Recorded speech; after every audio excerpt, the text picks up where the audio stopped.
Seulement en voyant un fil métallique extrêmement fin sur l'épaule de l'agent qui allait l'arrester, l'homme a réussi à aider l'agent à résoudre une énorme affaire transnationale d'1 milliard de dollars. You know what this is? No idea. It's a security fiber for the new Canadian $100 bill.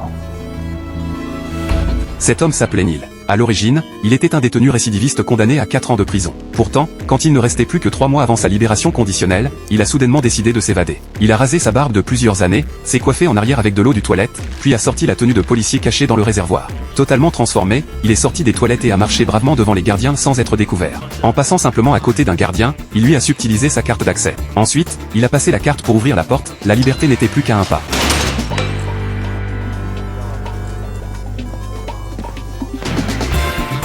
Heureusement, le nouveau gardien ne connaissait pas bien ses collègues, et Neil a ainsi réussi à s'évader de prison en plein jour, impunément. Plus tard, il a ciblé un véhicule de réparation dans le parking, a essayé de le démarrer en appuyant sur un seul bouton, et n'a pas oublié de mettre une chanson de soul pour ambiancer. Neil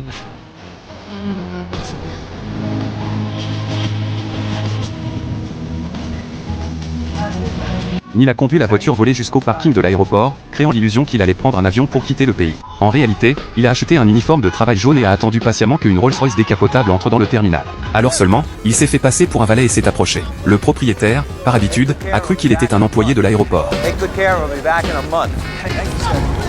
Neil a non seulement reçu $100 de pourboire gratuitement, mais aussi obtenu l'usage d'une luxueuse voiture pour un mois. Dans le même temps, à l'extérieur de la réserve d'une banque, l'agent fédéral Bolk qui avait arrêté Neil autrefois se trouvait dans une impasse. Une bande de voleurs avait dérobé l'argent des coffres-forts de la banque, puis avait modifié le code de déverrouillage sur le tas. Avec l'aide d'un serrurier professionnel, ils avaient enfin réussi à déchiffrer le nouveau code, 324. Mais juste au moment où il allait ouvrir le coffre-fort, Bolk a soudain réalisé quelque chose.